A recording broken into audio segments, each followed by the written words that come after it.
அப்படி கூட்டணியில உங்களுக்கு கொடுத்தா அரவக்குறிச்சி நிப்பீங்களா கோயம்புத்தூர்? தலைமை வாய்ப்பளித்தால் எந்த தொகுதியில் போட்டியிடுவீர்கள் என செய்தியாளர் எழுப்பிய கேள்விக்கு பாஜக முன்னாள் மாநில தலைவர் அண்ணாமலை பதிலளித்துள்ளார். அண்ணன் எடப்பாடி பழனிசாமி அவர்கள் சொல்லியிருக்கக்கூடிய கருத்து இறுதி கருத்துங்க. காரணம், இந்த கூட்டணியை அவர் லீட் பண்றார். எங்களுடைய முதலமைச்சர் வேட்பாளர் அவர். அதிக இடத்துல அனைத்து இந்திய அண்ணா திராவிட முன்னேற்ற கழகம் நிக்க போறாங்க. அப்படி இருக்கும் பொழுது எடப்பாடி பழனிசாமி அவர்களுடைய முடிவு தான் எல்லோருடைய முடிவும் கூட. அதனால இதுல நான் தனியா ஒரு கருத்து சொல்ல விரும்பலீங்கன்னா, நேற்று முன்தினம் அவர் சொன்ன கருத்து தான் ஒரு இறுதி கருத்தாக நான் பார்க்கின்றேன்.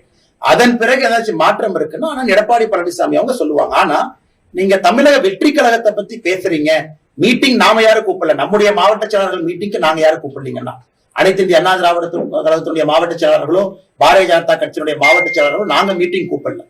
தமிழக வெற்றி கழகம் மீட்டிங் கூப்பிட்டுருக்காங்கன்னா அவங்ககிட்ட தான் நீங்க கேட்கணும், எதற்காக மீட்டிங் கூப்பிட்டீங்க, என்ன முடிவு எடுத்திருக்கிறீங்க, யாரு என்ன சொன்னாங்க. அதனால இல்லாத ஒரு விஷயத்தை நான் எப்படி பேச முடியுங்க? அப்படி கூட்டணியில உங்களுக்கு கொடுத்தா அரவக்குறிச்சி நிப்பீங்களா கோயம்புத்தூர் நிப்பீங்களா? ஆனா நம்மை பொறுத்தவரை கூட்டணியில எல்லாரும் ஜெயிக்கணுங்கண்ணா.